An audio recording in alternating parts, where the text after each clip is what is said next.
Sobrando aí. Fazer silêncio, virar para frente, prestar atenção aqui. Na aula de hoje vamos falar sobre o iluminismo. E o que foi o iluminismo mesmo, vocês lembram? O movimento da época de luz. Olha, isso aí já estava estudado com Jackson? Isso.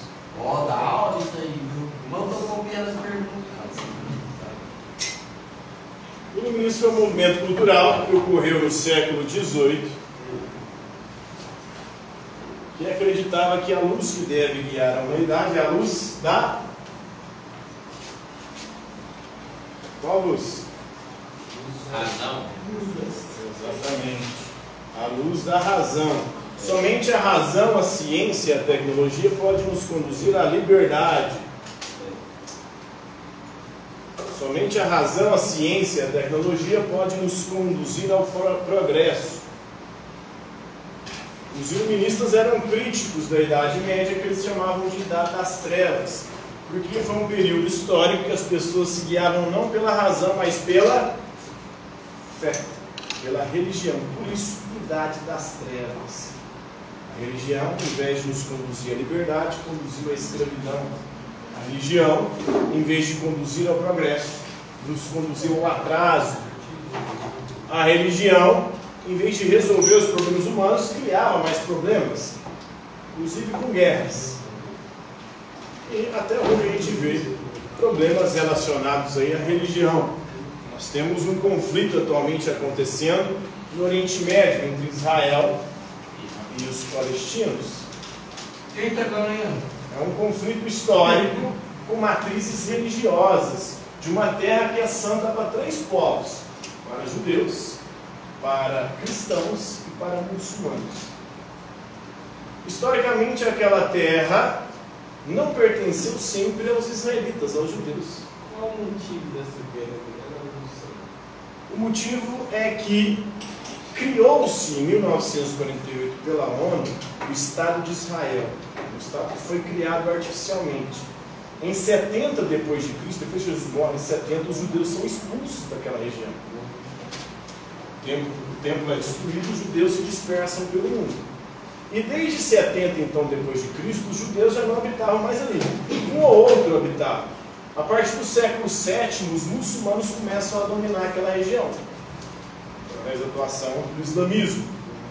Em 1293, se eu não me engano, o Império Turco Otomano, que era um império muçulmano, domina aquela região. E vai dominar aquela região até o século XX.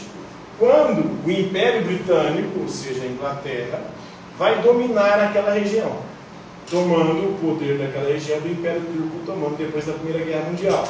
Depois da Primeira Guerra Mundial, o Império Turco Otomano é dissolvido, mas a maioria das pessoas que moravam ali eram muçulmanos, árabes, palestinos, hoje denominados palestinos. E o que é o Hamas? Oi?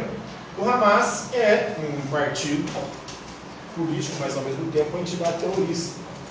Ele atualmente governa a região da faixa de Gaza, que é uma faixa daquela região que pertence aos palestinos, mas que ao mesmo tempo é dominada pelos judeus, na verdade, israelenses. Porque nem todo israelense é judeu, né? Quem é o certo nessa? Não tem certo e errado nessa história. O Hamas é uma entidade terrorista e matou inocentes, inclusive matou brasileiros. Não tinha nem nada a ver com a história. Né? Nada a ver com a história. Os israelenses também não estão certos porque aquele Estado não pertencia a eles. Historicamente, mais de 1000 anos, praticamente 1000 anos, quem habitava aquela região ali eram árabes muçulmanos, que são os palestinos de hoje. Os judeus do movimento sionista do século XIX, que começam a reivindicar a volta da Terra Santa, que seria deles, porque teria sido prometida para Abraão, lá no Antigo Testamento. Mas quando o povo de Deus chegar lá, já tem gente morando. Inclusive eles guerreiam, você vê o que no Antigo Testamento, e dizimam. O Antigo Testamento fala, e Deus mandava matar a galera todinha, e sobrar nem criança. Então, foi uma invasão, foi uma terra muito bem prometida. Depois, eles são dispersos lá, nem são pelos muçulmanos, é o Império Romano que faz com que eles se dispersem pelo mundo. E aí, em 1948, depois da Segunda Guerra Mundial, onde os judeus sofreram um genocídio do nazismo alemão, aí eles vão e criam artificialmente o Estado de Israel, a ONU cria, e enfim, os judeus sionistas do mundo inteiro lá, que é o movimento sionista. E o movimento sionista era um de judeus que sequer tinham ascendência histórica ali, descendência de judeus históricos que um dia habitaram aquela região.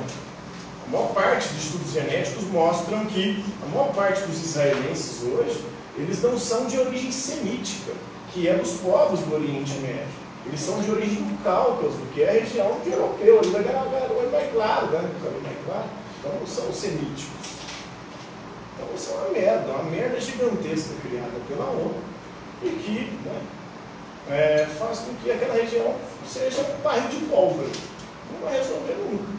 Porque os muçulmanos, os árabes, os palestinos não aceitam Israel estar ali. E Israel não aceita sair dali. Não, mas quais os países que estão apoiando tal lugar? Os países ocidentais, Estados Unidos, meus países. Nós estão apoiando qual? Israel? Oi? Estão apoiando Israel? Apoiam Israel. A Palestina, só os países árabes muçulmanos que apoiam eles. Né? A Palestina está literalmente. E uma galera da esquerda. Mesmo assim, não são todos da esquerda, porque a União Soviética, na época, votou a favor de criar o Estado de Israel. Então, nem a esquerda é totalmente fechada sobre ser favorável. É um BO gigantesco, onde a gente vê que há, de fato, uma restrição de questões religiosas, apesar de que Israel hoje é um Estado muito mais liberal do que os próprios países muçulmanos, árabes, a própria Palestina. O Hamas persegue o opositor, que matou a galera do Fatah, que é do partido oposicionista, perseguiu todos, quem não fugiu foi morto, matou a oposição. Na própria faixa de Gaza. Hoje eles dominam a faixa de Gaza, eles perseguem homossexuais. Lá é proibido o aborto, enquanto em Israel é permitido o aborto. Lá é proibido bebida alcoólica, enquanto em Israel pode, bebida alcoólica até maconha você pode usar em Israel. Nossa! Vai pra lá, mano. Opa! Trocar tiro lá. Tá bom, passando. Você vai mandar na Você é jogador de Free Fire. Então, coisas que são liberadas em Israel são proibidas. E é uma briga mais binária. E hoje em dia as redes sociais elas fazem com que as pessoas se posicionem. A pessoa de direita geralmente se posiciona pró-Israel. Mas Israel hoje defende coisas que a direita é totalmente contra. Como aborto, legalização da maconha, casamento homoafetivo. Enquanto o Hamas, que a esquerda está defendendo, o direito deles de autodefesa dos palestinos, o Hamas persegue gays. Persegue geral, mata. Os caras estavam vendo. Foi o Hamas que matou 25 bebês da captura? Pois é, eles são. Mas eles matam diretamente, né? Aí Israel vai e mata indiretamente. Como Israel tem o controle da faixa de Gaza, ele cortou água e energia. Quem está em hospital lá está morrendo. E aí morre o bebê também. Não sabe, só os bebês morreram. Mas cortaram a energia e água. Os caras ficam putos, né? Então não está chegando água, energia para a galera que mora naquela região. Isso faz com que os jovens, né, que estão ali, fiquem putos. E aí acabam sendo facilmente cooptados por essas entidades terroristas. Os jovens estão ali sem perspectiva nenhuma de vida. Os caras são dos três. Aí os caras vêm prometendo para eles, se você morrer numa guerra santa, numa jihad, você vai para o céu com as virginadas esperando para você poder, né? São tabelas do mundo além disso. Então tem resquícios religiosos, porque o Hamas é muito mais religioso, é um Estado teocrático, enquanto o Fatah, que é um outro partido árabe, ele não é religioso, ele era um laico. O Fatah domina outra região, que é a Cisjordânia, que é uma região também de conflito ali. Essas duas regiões estão no meio. Tem outros bagulho também, não sai de guerra, né? Ali do mundo da... Ali é treta no no Brasil mundo de todo. Brasil de barriga. Então, o iluminismo é crítico, desde o século XVIII está tudo isso, né? Que classe social ascendeu com a expansão do sistema capitalista a partir do século XVIII, no iluminismo? Qual classe social que ascendeu? Burguesia, né? Inclusive, os teóricos dizem que os ideais defendidos pelo iluminismo são os ideais da burguesia.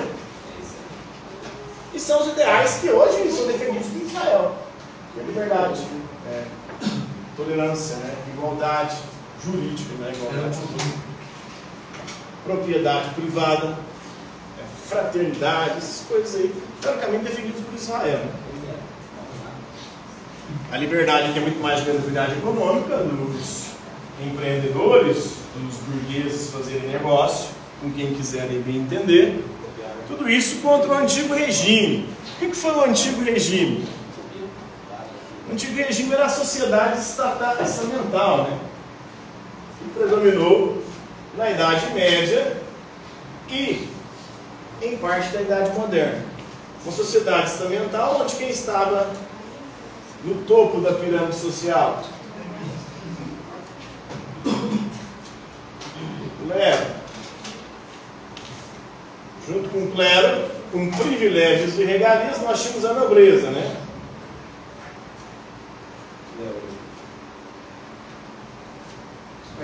E sustentando toda a sociedade, camponeses, burgueses e artesãos. Se ferrando, carregando nas costas o clero e a nobreza. O regime político aqui era o absolutismo, onde o poder absoluto concentrava-se nas mãos dos reis. Então, o antigo regime era esse regime político, social e econômico, onde grupos sociais como o clero e a nobreza tinham privilégios e regalias, estavam acima da lei, não existia igualdade jurídica, e o poder absoluto concentrava-se nas mãos dos reis, que mandavam e desmandavam. O povo não tinha o direito de eleger os seus governantes, de eleger os seus representantes.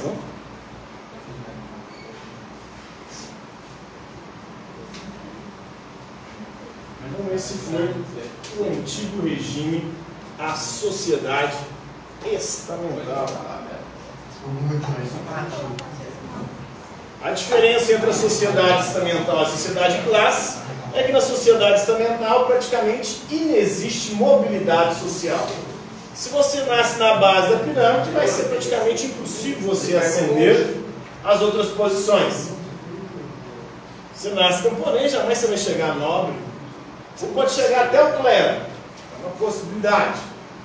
Mas ao baixo clero, poderia, no máximo, ali virar um padre, se você fosse pobre, mas um padre do baixo clero que não teria poder de decisão dentro da igreja católica. A burguesia até consegue uma ascensão social e começa a ganhar dinheiro, começa a comprar títulos de nobreza, então ela vai migrando.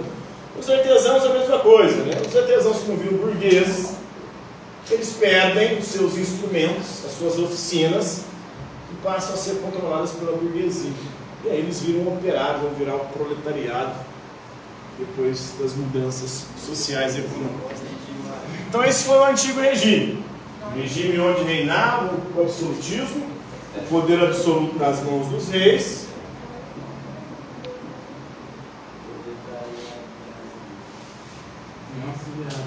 E uma sociedade estamental, de privilégios e regalias para o clero, não para a nobreza, e sustentada laboralmente por camponeses, burgueses e artesãos.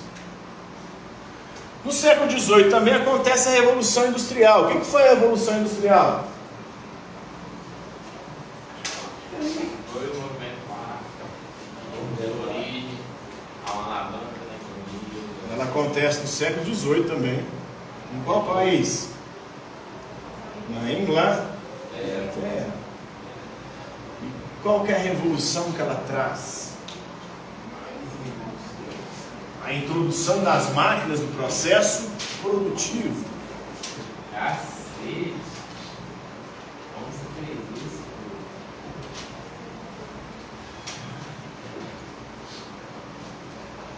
No artesanato, o artesão, ele ia desde a extração da matéria-prima até a finalização do seu produto na sua oficina.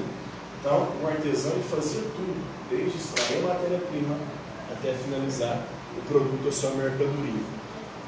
Depois, Com a criação das guildas e a associação de artesãos, eles começam a desenvolver a manufatura e começam a dividir o processo produtivo. Cada um passa a fazer uma parte do processo produtivo. Um retira a matéria-prima, o outro prepara a matéria-prima, um faz uma parte, um faz outra do produto. Por exemplo, um calçado. Um vai fazer o solado, o outro vai preparar o couro de cima, o outro vai fazer o cadarço, assim por diante. Então isso é a manufatura, quando você divide o processo produtivo, mas ainda de forma manual. Com a Revolução Industrial, há a introdução das máquinas. Então a burguesia ela começa a investir em inventores. Esses inventores vão começar a desenvolver as primeiras máquinas que começam a ser utilizadas no processo produtivo, e isso vai dar uma vantagem significativa. A manufatura já tinha sido um grande diferencial no processo produtivo, agora com a introdução de máquinas no processo produtivo, a produção de mercadorias, de produtos, aumenta de forma significativa. Isso começa no século XVIII na Inglaterra e depois se expande para o restante da Europa, ao longo do século XVIII e século XIX. Como foi denominado o século XVIII? Século das luzes. As luzes da razão que deveriam guiar a humanidade rumo à liberdade e ao progresso. E quais foram os valores defendidos pelo iluminismo? O iluminismo defendia os valores da burguesia. E eram os valores que depois vão figurar na Revolução Francesa. Quais foram os valores da Revolução Francesa, os ideais? Vocês lembram?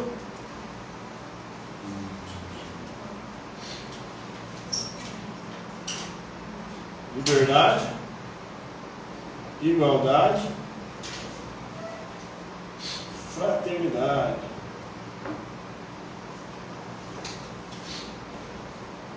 E aqui eles definiram também a propriedade privada.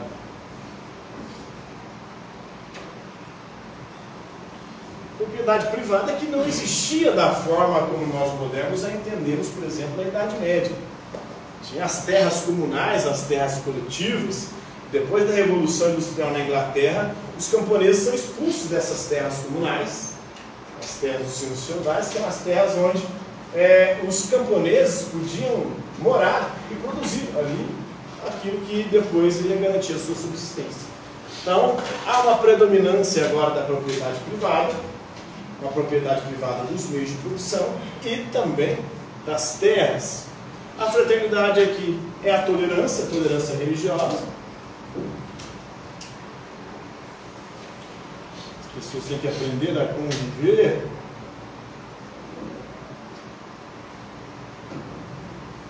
com as diferentes religiões, principalmente porque o burguês capitalista ele quer ganhar dinheiro com tudo, qualquer coisa, ele não quer ser proibido de comercializar com quem pense ou tem religião diferente. A igualdade aqui é a igualdade jurídica, a igualdade de todos perante a lei, não é a igualdade real, não é um comunismo onde todo mundo vai ter as mesmas coisas, mas é uma igualdade de todos perante a lei. Então agora todos são considerados iguais perante a lei. Isso no papel, né? Pela realidade também, até hoje não se verifica em sociedades como o Brasil. Aqui a lei funciona de forma diferente para ricos e pobres, né? E a liberdade aqui é principalmente a liberdade econômica, de poder comercializar com quem quisesse, bem entendesse, coisas que não existiam na época do absolutismo. Na época do absolutismo, você só poderia comercializar com quem o rei autorizasse. Então, esses são os valores do iluminismo: liberdade, igualdade, fraternidade, tolerância, propriedade privada. São os principais valores defendidos pelos iluministas. Passou, né? Acabou.